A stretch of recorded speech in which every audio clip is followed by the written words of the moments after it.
हाँ जी, RLC ਵੱਲੋਂ ਸਾਰਿਆਂ ਦੇ ਇਸ ਵੀਡੀਓ 'ਚ ਵੈਲਕਮ ਕਰਦੇ ਹਾਂ ਤੇ ਅੱਜ ਗੱਲ ਕਰਾਂਗੇ ਆਪਾਂ ਬ੍ਰੇਕ ਸਿਸਟਮ ਦੇ ਉੱਪਰ। ਸੋ ਬ੍ਰੇਕ ਸਿਸਟਮ ਦੇ ਉੱਪਰ ਅੱਜ ਗੱਲ ਕਰਾਂਗੇ impianto di frenatura pneumatico integrale। impianto di frenatura ਹੈ ਬ੍ਰੇਕ ਸਿਸਟਮ pneumatico integrale।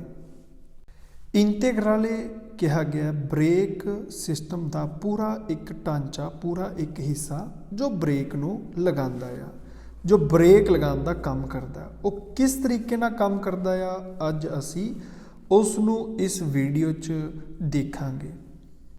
ਜਿੱਦਾਂ ਕਿ ਤੁਸੀਂ ਸਕਰੀਨ ਦੇ ਉੱਪਰ ਆ ਰਹੀ ਫੋਟੋ ਨੂੰ ਦੇਖ ਰਹੇ ਹੋ, ਇਹ ਪੂਰੇ ਦਾ ਪੂਰਾ ਇੱਕ ਬ੍ਰੇਕ ਸਿਸਟਮ ਸਾਨੂੰ ਦਿਖਾਇਆ ਜਾ ਰਿਹਾ। ਇਹ ਕਿਸ ਤਰੀਕੇ ਨਾਲ ਵਰਕ ਕਰਦਾ ਆ, ਕਿੰਨਾ ਕੰਮ ਕਰਦਾ ਆ, ਉਹ ਆਪਾਂ ਸਾਰਾ ਜਾਣਾਂਗੇ। ਪਰ ਇਸ ਤੋਂ ਪਹਿਲਾਂ ਅਸੀਂ ਕੁਝ ਮੇਨ ਹਿੱਸਿਆਂ ਦੇ ਨਾਮ ਪਤਾ ਕਰਾਂਗੇ ਤੇ ਉਹਨਾਂ ਦਾ ਕੰਮ ਕੀ ਹੈ, ਉਹਨਾਂ ਨੂੰ ਕਿਸ ਨਾਮ ਤੋਂ ਜਾਣਿਆ ਜਾਂਦਾ ਹੈ, ਉਹ ਆਪਾਂ ਦੇਖਦੇ ਹਾਂ। ਜਿੱਦਾਂ ਕਿ ਤੁਸੀਂ ਸਕਰੀਨ ਤੇ ਦੇਖ ਰਹੇ ਹੋ, ਓਕੇ, ਕੰਪਰੈਸੋਰੇ। ਕੰਪਰੈਸੋਰੇ ਇੱਕ ਉਹ ਸਿਸਟਮ ਆ ਜੋ ਹਵਾ ਨੂੰ ਖਿੱਚਦਾ ਆ।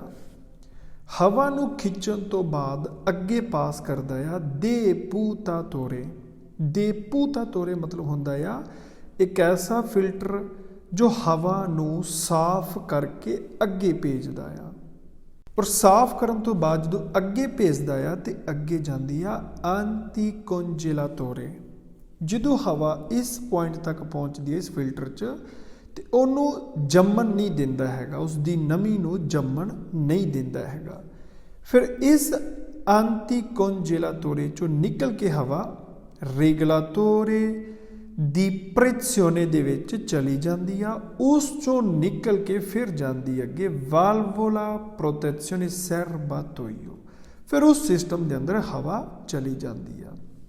ਔਰ ਇਸ ਪੁਆਇੰਟ ਦੇ ਵਿੱਚ ਇਹ ਜੋ ਸਕਰੀਨ ਤੇ ਤੁਸੀਂ ਦੇਖ ਰਹੇ ਹੋ, ਇਹਨਾਂ 'ਚੋਂ ਜਿਹੜਾ ਸਿਸਟਮ anticongelatore ਆ, ਇਸ ਨੂੰ ਅੱਜ ਕੱਲ੍ਹ ਦੀ ਨਵੀਆਂ ਗੱਡੀਆਂ 'ਚ ਨਹੀਂ ਪਾਇਆ ਗਿਆ, ਕਿਉਂਕਿ ਇਹ ਸੀਗਾ ਪੁਰਾਣੀਆਂ ਗੱਡੀਆਂ 'ਚ। ਅੱਜ ਕੱਲ੍ਹ ਦੀ ਨਵੀਆਂ ਗੱਡੀਆਂ 'ਚ ਇਸ ਨੂੰ ਇਸ ਪੁਆਇੰਟ 'ਤੇ ਨਹੀਂ, ਇਸ ਨੂੰ ਐਡਜਸਟ ਕੀਤਾ ਗਿਆ ਆ ਜੋ ਤੁਸੀਂ ਸਕਰੀਨ 'ਤੇ ਦੇਖ ਰਹੇ ਹੋ ਇਸ ਹਿੱਸੇ 'ਚ, ਕਿਉਂਕਿ ਨਵੀਆਂ ਗੱਡੀਆਂ 'ਚ ਉਹਨਾਂ ਨੇ ਇੱਕੋ ਹੀ ਜਗ੍ਹਾ ਇਹ ਸਾਰੇ ਸਿਸਟਮ ਐਡ ਕਰ ਦਿੱਤੇ ਗਏ ਆ। anticongelatore ਕੱਟ ਕੇ ਬਾਕੀ ਸਾਰੇ ਸਿਸਟਮ ਇੱਕੋ ਹੀ ਜਗ੍ਹਾ ਐਡ ਕਰ ਦਿੱਤੇ ਗਿਆ, ਜਿਸ ਦਾ ਨਾਮ ਆ regolatore di pressione con depuratore ed essiccatore। essiccatore ਇਹ ਨਵੀਆਂ ਗੱਡੀਆਂ 'ਚ ਇੱਕ ਨਿਊ ਸਿਸਟਮ ਆ, ਸੋ ਜਿਨ੍ਹਾਂ ਨੂੰ ਇਸ ਸਾਰੇ 'ਚ ਐਡਜਸਟ ਕਰ ਦਿੱਤਾ ਗਿਆ ਆ। ਸੋ ਪੁਆਇੰਟ ਯਾਦ ਰੱਖਿਓ, ਪਹਿਲਾਂ ਸੀਗੇ ਵੱਖ-ਵੱਖ ਪੁਰਾਣੀ ਗੱਡੀਆਂ 'ਚ, ਹੋਰ ਉਹਨਾਂ ਨੇ ਇਸੇ ਚੀਜ਼ ਜੋ ਤੁਹਾਨੂੰ ਮੈਂ ਸਕਰੀਨ ਤੇ ਦਿਖਾ ਰਿਹਾ ਇਸੇ ਦੇ ਵਿੱਚ ਹੀ ਸਾਰੇ ਐਡ ਕਰਤੇ ਨੇ। regolatore pressione ਵਾਲਾ, depuratore ਇਹ ਵੀ ਵਿੱਚੇ, essiccatore ਜੋ ਨਿਊ ਆ, ਇਹਨਾਂ ਨੂੰ ਹੀ ਇੱਕੋ ਜਗ੍ਹਾ ਮਿਕਸ ਕਰ ਦਿੱਤਾ ਹੈ, ਇਕੱਠੇ ਕਰਤਾ ਆ। ਔਰ ਇਹਨਾਂ ਦੇ ਵਿੱਚੋਂ ਹਵਾ ਕ੍ਰੋਸ ਹੋ ਕੇ ਪਹੁੰਚਦੀ ਹੈ valvole protezione serbatoio ਤੱਕ। ਹੁਣ ਅਸੀਂ ਸ਼ੁਰੂ ਕਰਾਂਗੇ ਸਭ ਤੋਂ ਪਹਿਲਾ ਪੁਆਇੰਟ ਕਿ ਹਵਾ ਕਿਸ ਤਰੀਕੇ ਨਾਲ ਐਂਟਰ ਹੁੰਦੀ ਆ। ਸੋ ਸਭ ਤੋਂ ਪਹਿਲਾਂ ਹੁੰਦਾ ਆ ਕੰਪਰੈਸੋਰੇ। ਕੰਪਰੈਸੋਰੇ ਜੋ ਤੁਸੀਂ ਸਕਰੀਨ ਤੇ ਦੇਖ ਰਹੇ ਹੋ, ਇਹ ਕੰਪਰੈਸੋਰੇ ਜੋ ਆ ਹਵਾ ਨੂੰ ਰਿਸੀਵ ਕਰਦਾ ਆ। ਔਰ ਇਸ ਦੇ ਸਭ ਤੋਂ ਪਹਿਲੇ ਪੁਆਇੰਟ 'ਚ ਜਿੱਥੋਂ ਹਵਾ ਐਂਟਰ ਹੋਣੀ ਆ, ਸਭ ਤੋਂ ਪਹਿਲੇ ਪੁਆਇੰਟ 'ਚ ਲੱਗਾ ਹੁੰਦਾ ਫਿਲਟਰ। ਫਿਲਟਰ ਜੋ ਹਵਾ ਨੂੰ ਅੱਗੇ ਸਾਫ਼ ਕਰਕੇ ਭੇਜਦਾ ਆ। ਔਰ ਜੋ ਤੁਸੀਂ ਨਾਲ ਹੀ ਨੀਚੇ ਦੇਖ ਰਹੇ ਹੋ, ਜੋ ਸਕਰੀਨ ਤੇ ਮੈਂ ਦਿਖਾ ਰਿਹਾ, ਇਹ ਇੱਕ ਪਿਸਟਨ ਆ ਜੋ ਹਵਾ ਨੂੰ ਅੰਦਰ ਆਉਣ ਤੋਂ ਬਾਅਦ ਇਹ ਪਿਸਟਨ ਹਵਾ ਨੂੰ ਉੱਪਰ ਨੂੰ ਪੁਸ਼ ਕਰਦਾ ਆ, ਉੱਪਰ ਨੂੰ ਭੇਜਦਾ ਆ। ਓਕੇ, ਇਹ ਪਿਸਟਨ ਦਾ ਕੰਮ ਕੀ ਆ ਕਿ ਹਵਾ ਜਦੋਂ ਐਂਟਰ ਹੋਈ ਆ, ਇਹ ਪੁਸ਼ ਇਸ ਲਈ ਕਰਦਾ ਹੈ ਕਿ ਇੱਕ ਤੇਜ਼ ਮਾਤਰਾ ਨਾਲ ਇਹਨੂੰ ਦਬਾਅ ਦੇ ਸਕੇ, ਇਹਨੂੰ ਪੁਸ਼ ਕਰ ਸਕੇ, ਤਾਂ ਕਿ ਤੇਜ਼ ਕੁਆਂਟੀਟੀ ਦੇ ਨਾਲ ਹਵਾ ਦਾ ਪ੍ਰੈਸ਼ਰ ਅੱਗੇ ਤੱਕ ਪਹੁੰਚੇ। ਸੋ ਹਵਾ ਦੇ ਐਂਟਰ ਹੋਣ ਤੋਂ ਬਾਅਦ ਪਿਸਟਨ ਦੇ ਜ਼ਰੀਏ ਹਵਾ ਨੂੰ ਉੱਪਰ ਨੂੰ ਦਬਾਅ ਦਿੱਤਾ ਜਾਂਦਾ ਤਾਂ ਕਿ ਉਹ ਤੇਜ਼ ਪ੍ਰੈਸ਼ਰ ਨਾਲ ਅੱਗੇ ਨੂੰ ਜਾ ਸਕੇ। ਔਰ ਉਸ ਤੋਂ ਬਾਅਦ ਜਿੱਦਾਂ ਕਿ ਤੁਸੀਂ ਦੇਖ ਰਹੇ ਹੋ, ਜਿਹੜੇ ਨੀਲੇ ਪਾਈਪ ਬਣੇ ਹੋਏ ਨੇ, ਇਹ ਜੋ ਨੀਲੇ ਪਾਈਪ ਨੇ ਇਹਨਾਂ ਨੂੰ ਨਾਮ ਦਿੱਤਾ ਗਿਆ ਆ ਬਾਰ। ਇਹਨਾਂ ਪਾਈਪਾਂ ਦੇ ਜ਼ਰੀਏ ਹਵਾ ਪਹੁੰਚਦੀ ਆ ਅੱਗੇ ਰੇਗੋਲਾਤੋਰੇ ਤੱਕ। ਰੇਗੋਲਾਤੋਰੇ ਦੀ ਪ੍ਰੈਸਿone ਤੱਕ ਹਵਾ ਅੱਗੇ ਪਹੁੰਚਦੀ ਆ। ਹੁਣ ਤੁਸੀਂ ਜਿੱਦਾਂ ਕਿ ਦੇਖ ਰਹੇ ਹੋ ਕੰਪਰੈਸੋਰੇ ਤੇ ਰੇਗੋਲਾਤੋਰੇ ਦੇ ਵਿੱਚ ਇੱਕ ਹਿੱਸਾ ਆਂਦਾ ਆ ਜੋ ਤੁਸੀਂ ਸਕਰੀਨ ਤੇ ਦੇਖ ਰਹੇ ਹੋ, ਜੋ ਮੈਂ ਸਰਕਲ ਕਰ ਰਿਹਾ। ਇਹ ਆ ਸਰਪੈਂਟੀਨਾ ਦੀ raffreddamento। ਇਹ ਇੱਕ ਐਸਾ ਹਿੱਸਾ ਆ ਜਦੋਂ ਹਵਾ ਕੰਪਰੈਸੋਰੇ ਚੋਂ ਨਿਕਲ ਕੇ ਅੱਗੇ ਨੂੰ ਜਾਂਦੀ ਆ। ਇਸ ਹਿੱਸੇ ਚੋਂ ਨਿਕਲਦੇ ਹੋਏ ਅੱਗੇ ਤੱਕ ਜਾਂਦੀ ਆ ਰੇਗੋਲਾਤੋਰੇ 'ਚ। ਇਹ ਸਰਪੈਂਟੀਨੋ ਦੀ raffreddamento ਇੱਕ ਐਸਾ ਹਿੱਸਾ ਆ ਜੋ ਹਵਾ ਨੂੰ ਕੰਟਰੋਲ ਕਰਦਾ ਆ। ਔਰ ਉਸ ਤੋਂ ਬਾਅਦ ਜਿੱਥੇ ਹਵਾ ਪਹੁੰਚਦੀ ਆ ਰੇਗੋਲਾਤੋਰੇ, ਸੋ ਮੈਂ ਦੱਸਿਆ ਸੀਗਾ ਇਹਦੇ ਵਿੱਚ ਹੀ ਉਹ ਸਾਰੇ ਸਿਸਟਮ ਐਡ ਕੀਤੇ ਗਏ ਨੇ। ਰੇਗੋਲਾਤੋਰੇ ਜੋ ਹਵਾ ਨੂੰ ਰੈਗੂਲੇਟ ਕਰਦਾ ਆ, depuratore ਜੋ ਹਵਾ ਨੂੰ ਸਾਫ਼ ਕਰਦਾ ਆ, essiccatore ਜੋ ਹਵਾ ਨੂੰ ਸੁਖਾਉਂਦਾ ਆ। ਇਹ ਸਾਰੇ ਦੇ ਸਾਰੇ ਇਸੇ ਦੇ ਅੰਦਰ ਬਣੇ ਹੋਏ ਨੇ। ਓਕੇ, ਹਵਾ ਦਾ ਇਸ ਪੁਆਇੰਟ 'ਚ ਆਉਣ ਤੋਂ ਬਾਅਦ ਅੱਗੇ ਹਵਾ ਕਿਸ ਤਰੀਕੇ ਨਾਲ ਜਾਂਦੀ ਹੈ ਵਾਲਵੋਲਿਆਂ ਤੱਕ। ਸੋ ਰੇਗੋਲਾਤੋਰੇ ਜੋ ਲੱਗਾ ਹੋਇਆ ਹੈ, ਜੋ ਹਵਾ ਨੂੰ ਰੈਗੂਲੇਟ ਕਰਦਾ ਆ, ਇਹ ਖੁਦ ਡਿਸਾਈਡ ਕਰਦਾ ਕਿ ਹਵਾ ਨੂੰ ਕਿਸ ਪ੍ਰੈਸ਼ਰ ਦੇ ਨਾਲ ਅੱਗੇ ਨੂੰ ਭੇਜਣਾ ਆ। ਸੋ ਇੱਥੇ ਤੱਕ ਸੀਗਾ ਕਿ ਹਵਾ ਕੰਪਰੈਸੋਰੇ ਤੋਂ ਲੈ ਕੇ ਰੇਗੋਲਾਤੋਰੇ ਤੱਕ ਕਿਸ ਤਰੀਕੇ ਨਾਲ ਪਹੁੰਚਦੀ ਆ। ਔਰ ਰੇਗੋਲਾਤੋਰੇ ਤੋਂ ਬਾਅਦ ਜਦੋਂ ਹਵਾ ਵਾਲਵੋਲਿਆਂ ਤੱਕ ਪਹੁੰਚਦੀ ਆ, ਹੁਣ ਆਪਾਂ ਮੇਨ ਪੁਆਇੰਟ ਗੱਲ ਕਰਾਂਗੇ ਇਹ ਵਾਲਵੋਲਿਆਂ ਤੇ, ਜੋ ਮੈਂ ਸਕਰੀਨ ਉੱਪਰ ਅੰਡਰਲਾਈਨ ਕਰ ਰਿਹਾ। ਸੋ ਤੁਸੀਂ ਦੇਖ ਰਹੇ ਹੋ ਜੋ ਨੀਲੀ ਪਾਈਪ ਅੱਗੇ ਆ ਰਹੀ ਵਾਲਵੋਲਿਆਂ ਤੱਕ ਪਹੁੰਚ ਰਹੀ, ਜਿਨ੍ਹਾਂ ਦਾ ਨਾਮ ਹੈ ਵਾਲਵੋਲਾ ਪ੍ਰੋਟੈzione serbatoio। ਟੈਂਕੀਆਂ ਨੂੰ ਪ੍ਰੋਟੈਕਸ਼ਨ ਦੇਣ ਵਾਲੇ ਵਾਲਵੋਲੇ। ਹੁਣ ਤੁਸੀਂ ਉੱਪਰ ਦੇਖ ਰਹੇ ਹੋ ਵਾਲਵੋਲੇ 4 ਬਣੇ ਹੋਏ ਨੇ। ਇੱਕ ਵਾਲਵੋਲਾ ਸਾਨੂੰ ਐਕਸਟਰਾ ਦਿਖਾਈ ਦੇ ਰਿਹਾ ਆ, ਵੱਖਰੇ ਅਲੱਗ। ਇਹਨੂੰ ਤੁਸੀਂ ਛੱਡ ਕੇ ਫਿਲਹਾਲ ਅਸੀਂ 3 ਵਾਲਵੋਲਿਆਂ ਦੀ ਗੱਲ ਕਰਾਂਗੇ, ਚੌਥੇ ਦੀ ਮੈਂ ਬਾਅਦ ਵਿੱਚ ਦੱਸਦਾ। ਸੋ ਜਿਹੜੇ ਇਹ ਵਾਲਵੋਲੇ ਨੇ, ਇਹ 3 ਵਾਲਵੋਲਿਆਂ ਨੂੰ ਜੋੜਿਆ ਹੁੰਦਾ ਆ ਉਹਨਾਂ ਟੈਂਕੀਆਂ ਦੇ ਨਾਲ ਜੋ ਤੁਸੀਂ ਨੀਚੇ ਦੇਖ ਰਹੇ ਹੋ, ਪੀਲੀ, ਲਾਲ, ਹਰੀ। ਪੀਲੀ ਕਾਹਦੇ ਲਈ ਆ? ਪੀਲੀ ਟੈਂਕੀ ਆ ਗੱਡੀ ਦੇ ਅਗਲੀ ਬ੍ਰੇਕਾਂ ਲਈ, ਫਰੇਨੀ ਅੰਤੇਰੀਓਰੇ। ਲਾਲ ਟੈਂਕੀ 'ਚ ਹਵਾ ਆ, ਫਰੇਨੀ ਪੋਸਟੇਰੀਓਰੇ, ਪਿਛਲੀ ਬ੍ਰੇਕਾਂ ਲਈ। ਔਰ ਹਰੀ ਟੈਂਕੀ 'ਚ ਜਿਹੜਾ ਹਵਾ ਪ੍ਰੈਸ਼ਰ ਆ ਉਹ ਆ ਫਰੇਨੀ ਆ ਮੋਲਾ ਸਟੇਸ਼ਨਮੈਂਟੋ ਦਾ ਹੈਂਡ ਬ੍ਰੇਕ ਦੇ ਲਈ। ਸੋ ਜਿਹੜੀ ਹਰੀ ਟੈਂਕੀ ਆ, ਇਸ ਤੋਂ ਕੰਮ ਲਿੱਤਾ ਜਾਂਦਾ ਆ ਹੈਂਡ ਬ੍ਰੇਕ ਲਗਾਉਣ ਲਈ। ਓਕੇ, ਅਗਰ ਸਾਡੇ ਵਹੀਕਲ ਦੇ ਪਿੱਛੇ ਅਸੀਂ ਰੀਮੋਰਕਿਓ ਪਾਉਂਦੇ ਤੇ ਰੀਮੋਰਕਿਓ ਦੀ ਬ੍ਰੇਕ ਦਾ ਕੰਮ ਵੀ ਇਸੇ ਟੈਂਕੀ ਦੀ ਹਵਾ ਜ਼ਰੀਏ ਲਿੱਤਾ ਜਾਂਦਾ ਆ। ਔਰ ਉਸ ਤੋਂ ਇਲਾਵਾ ਜੋ ਤੁਸੀਂ ਦੇਖ ਰਹੇ ਹੋ ਸਰਬਾਤੋਈਓ ਸਰਵਿਸੀ ਆਊਜ਼ੀਲਾਰੀਓ, ਮਤਲਬ ਜੋ ਚੌਥਾ ਵਾਲਵੋਲਾ ਸੀਗਾ ਐਕਸਟਰਾ, ਸਰਬਾਤੋਈਓ ਸਰਵਿਸਿਓ ਆਊਜ਼ੀਲਾਰੀਓ ਦਾ ਹੋਰਾਂ ਕੰਮਾਂ ਤੇ ਯੂਜ਼ ਹੋਣ ਵਾਲੀ ਹਵਾ। ਜਿੱਦਾਂ ਬ੍ਰੇਕਾਂ ਤੋਂ ਇਲਾਵਾ ਇਹ ਚੌਥਾ ਵਾਲਵੋਲਾ ਯੂਜ਼ ਹੁੰਦਾ ਆ। ਜਿੱਦਾਂ ਕਿ ਕਈ ਵਾਰੀ ਸਾਡੀ ਗੱਡੀ ਦੀ ਸੀਟਾਂ ਜੋ ਹੁੰਦੀਆਂ ਨੇ ਅੱਗੇ ਪਿੱਛੇ ਕਰਨ ਵਾਲੀਆਂ, ਉਹਨਾਂ ਨੂੰ ਹਵਾ ਦੇ ਪ੍ਰੈਸ਼ਰ ਦੀ ਜ਼ਰੂਰਤ ਹੁੰਦੀ ਆ, ਤੇ ਉਹ ਹਵਾ ਦਾ ਪ੍ਰੈਸ਼ਰ ਲਿੱਤਾ ਜਾਂਦਾ ਆ ਇਸ ਦੇ ਜ਼ਰੀਏ। ਔਰ ਜਾਂ ਫਿਰ ਜਿਨ੍ਹਾਂ ਵਹੀਕਲਾਂ ਦਾ ਕਾਂਬਿਓ ਆਟੋਮੈਟਿਕੋ ਹੋਵੇ, ਉਹਨਾਂ ਨੂੰ ਜੋ ਹਵਾ ਦਾ ਪ੍ਰੈਸ਼ਰ ਚਾਹੀਦਾ ਹੁੰਦਾ ਉਹ ਵੀ ਇਸ ਦੇ ਜ਼ਰੀਏ ਲਿੱਤਾ ਜਾਂਦਾ ਆ, ਸਰਬਾਤੋਈਓ ਸਰਵਿਸਿਓ ਆਊਜ਼ੀਲਾਰੀਓ। ਸੋ ਯਾਦ ਰੱਖਿਓ, ਇਸ ਦੇ ਹਵਾ ਪ੍ਰੈਸ਼ਰ ਯੂਜ਼ ਕੀਤਾ ਜਾਂਦਾ ਹੈ ਗੱਡੀ ਦੀ ਸੀਟ ਲਈ ਜਾਂ ਫਿਰ ਗੇਅਰ ਸਿਸਟਮ ਦੇ ਲਈ।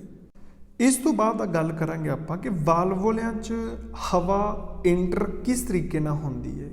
ਕਿ 4 ਵਾਲਵੋਲੇ ਨੇ, 4 ही एंट्रियां ने कि एक एंट्री है जिथों हवा दाखिल होनी आ, ये पॉइंट ते आपां गल करांगे।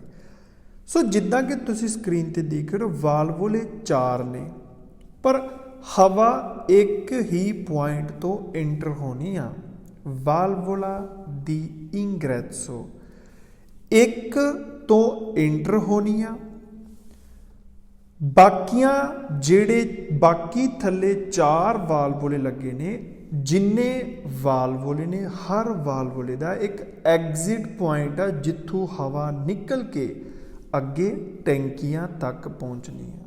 सो याद रखियो एंटर होने वाला पॉइंट हवा का सिर्फ एक आ, एग्जिट होने वाले पॉइंट उन्ने ने जिन्ने वाल्वुले ने। एग्जिट पॉइंट उन्होंने कहा जाता कि हवा का एंटर होने तो बाद बाहर निकलना किन्ना तक जाने लई, टैंकियां तक पहुँचने लई, नीचे पहुँचने लई उन्हां वाल्वुलियां का एक एग्जिट पॉइंट होंदा जिथों हवा निकल के टैंकियां तक जाती है।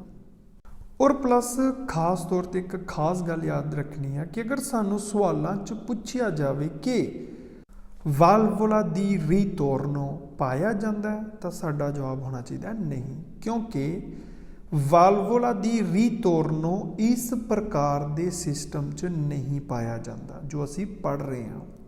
रीटोर्नो का मतलब है हवा का वापिस जाना, नहीं हवा एंटर होंदी आ बट वापिस जाने वाला कोई भी सिस्टम नहीं हैगा। और प्लस इस दे नाल एक होर पॉइंट जो नीचे टैंकियां दिखाइया गई और इन्हां दे जिहड़े वाल्वुले ने ये एक दूसरे ते डिपेंड नहीं करते, ये इंडिपेंड होंदे ने एक दूसरे नूं लैके। जिद्दां एग्जाम्पल तौर पर हुण नीचे 3 टैंकियां बनिया हुई ने, पीली लाल हरी। हुण अगर जिहड़ी पीली आ, पीली काम करदी आ अगली ब्रेक लई, पीली टैंकी चों हवा प्रैशर लिता जाता अगली ब्रेक लई और लाल दे विचों लिता जाता पिछली ब्रेक लई। हुण एग्जाम्पल तौर पर अगर पीली खराब हो जाए, अगर पीली टैंकी दी जो ट्यूब जा रही है ब्रेकां तक अगर वो खराब हो जाती आ, तो ये ना सोचियो कि हाँ भी पूरे का पूरा ब्रेक सिस्टम ब्लॉक हो जाएगा, पिछला भी नहीं। अगर एक खराब होंदा आ ते जिहड़ा दूसरा आ वो अपना काम उदा ही करता रहेगा जिद्दां पहला करदा सीगा। जिद्दां पीली अगले लिया, हुण अगली ब्रेक काम नहीं कर रही, कहने का मतलब अगली टैंकी दी हवा प्रैशर वाला काम नहीं कर रहा, तो जिहड़ा लाल वाला उन्हें अपने पिछली ब्रेक लई उदा ही काम करते रहना जिद्दां ऑलरेडी पहला कर रहा सीगा। सो कहने का मतलब अगर लाल खराब हो जाए तो पीली अपना काम उदा ही करती रहेगी, अगर पीली खराब हो जाए तो लाल ते हरे उदा ही अपना काम करते रहणगे जिद्दां पहला कर रहे सीगे। सो एक दे टुटण नाल बाकी काम करना बंद नहीं करते, बाकी भी अपना काम करना उदा ही करते रहंदे जिद्दां पहला कर रहे हुंदे आ। और इस तो बाद हुण गल करांगे आपां जो साडे ये 3 टैंकियां दिखाईयां गईयां, फ्रेनी अंतरीओरे वाली, पोस्टरीओरे वाली ते हैंड ब्रेक वाली, लाल पीली हरी, ये तीनों टैंकियां दे अंदर पानी भी भर सकदा आ। जदों हवा जांदी आ ते हवा दे नाल नाल इन्हां च थोड़ी बहुती मात्रा नाल हवा दे नाल नाल पानी भी इकट्ठा हो जाता, तो पानी टैंकियां च ब्लॉक हो जाता है। तो साडे लई जरूरी की आ कि वो टैंकियां च होया इकट्ठा पानी सानू नीचे लगी हुई डंडियां दे जरिए खोल के पानी कढ़ देना चाहिए ताकि टैंकी नू जंग ना लग जाए, खराब ना हो जाए। सो सानू पानी साफ कर देना चाहिए, कढ़ देना चाहिए टैंकियां चों। और प्लस इस हर टंकी दे अंदर एक एक अपना अपना सेंसर लगा हुंदा आ, पीली वाली च भी, लाल वाली च भी, हरी वाली च भी। वो सेंसर काम करदा आ ड्राइवर नू दस्सण लई कि किस टैंकी दे अंदर हवा दा प्रैशर किन्ना आ। ਉਹ ਸੈਂਸਰ ਡਰਾਈਵਰ ਤੱਕ ਕਿੱਦਾਂ ਇਸ਼ਾਰਾ ਪਹੁੰਚਾਉਂਦਾ ਹੈ? ਅੱਗੇ ਮੀਟਰ 'ਚ ਲੱਗਾ ਹੁੰਦਾ ਆ ਇਹ ਪੁਆਇੰਟ ਜੋ ਮੈਂ ਤੁਹਾਨੂੰ ਸਕਰੀਨ ਤੇ ਦਿਖਾ ਰਿਹਾ, ਸੀਗਨਾਲਾਤੋਰੇ ਦੀ ਪ੍ਰੈਸਿਓਨੇ। ਇਸ ਸਿੰਬਲ ਦੇ ਦੁਆਰਾ ਡਰਾਈਵਰ ਨੂੰ ਤਿੰਨੋਂ ਟੈਂਕੀਆਂ 'ਚ ਮੌਜੂਦ ਹਵਾ ਦਾ ਪ੍ਰੈਸ਼ਰ ਦੱਸਿਆ ਜਾਂਦਾ ਆ। ਸੋ ਉਹ ਸੈਂਸਰ ਡਰਾਈਵਰ ਨੂੰ ਇਸ ਪੁਆਇੰਟ ਤੇ ਸ਼ੋ ਕਰਦੇ ਨੇ ਕਿ ਕਿਸ ਟੈਂਕੀ ਦੇ ਵਿੱਚ ਕੀ ਹਵਾ ਦਾ ਪ੍ਰੈਸ਼ਰ ਚੱਲ ਰਿਹਾ ਆ। ਓਕੇ, ਹੁਣ ਤੁਸੀਂ ਇੱਕ ਪੁਆਇੰਟ ਦੇਖੋਗੇ ਜਿਹੜਾ ਆਪਾਂ ਪਿੱਛੇ ਪੜ੍ਹ ਕੇ ਆਏ ਹਾਂ, ਰੈਗੋਲਾਤੋਰੇ ਪ੍ਰੈਸਿਓਨੇ con depuratore ed essiccatore। ਜਿਹੜਾ ਏਸੀਕਾਤੋਰੇ ਲੱਗਾ ਹੋਇਆ ਆ ਪਹਿਲਾਂ, ਉਹ ਹਵਾ ਨੂੰ ਹੀ ਸੁਖਾਉਂਦਾ ਆ, ਪਰ ਫਿਰ ਵੀ ਕਿਤੇ ਨਾ ਕਿਤੇ ਹਵਾ ਦੇ ਅੰਦਰ ਪਾਣੀ ਹੁੰਦਾ ਆ ਜੋ ਟੈਂਕੀਆਂ 'ਚ ਆ ਕੇ ਬਲੋਕ ਹੋ ਜਾਂਦਾ, ਰੁਕ ਜਾਂਦਾ ਆ। ਸੋ ਇਸ ਕਰਕੇ ਕਿਹਾ ਜਾਂਦਾ ਆ ਟੈਂਕੀਆਂ 'ਚ ਮੌਜੂਦ ਪਾਣੀ ਸਾਨੂੰ ਕੱਢ ਦੇਣਾ ਚਾਹੀਦਾ, ਕਿਉਂਕਿ ਅਗਰ ਤੁਸੀਂ ਨਾ ਕੱਢੋਗੇ ਤਾਂ ਜਿਹੜਾ ਉੱਪਰ ਸੀਗਨਾਲਾਤੋਰੇ ਲੱਗਾ ਹੋਇਆ ਉਹ ਡਰਾਈਵਰ ਨੂੰ ਸਹੀ ਸਾਈਨ ਨਹੀਂ ਕਰ ਪਾਉਂਦਾ ਜਿੱਦਾਂ ਉਹਨੂੰ ਕਰਨਾ ਚਾਹੀਦਾ ਕਿ ਹਾਂ ਟੈਂਕੀਆਂ 'ਚ ਹਵਾ ਪ੍ਰੈਸ਼ਰ ਸਹੀ ਆ। ਸੋ ਅੱਜ ਦਾ ਸਾਡਾ ਟੌਪਿਕ ਇਹ ਸੀਗਾ ਬ੍ਰੇਕ ਸਿਸਟਮ ਉੱਤੇ। ਸੋ ਮਿਲਦੇ ਹਾਂ ਹੁਣ ਇਸ ਬਣੇ ਹੋਏ ਸਵਾਲਾਂ 'ਤੇ।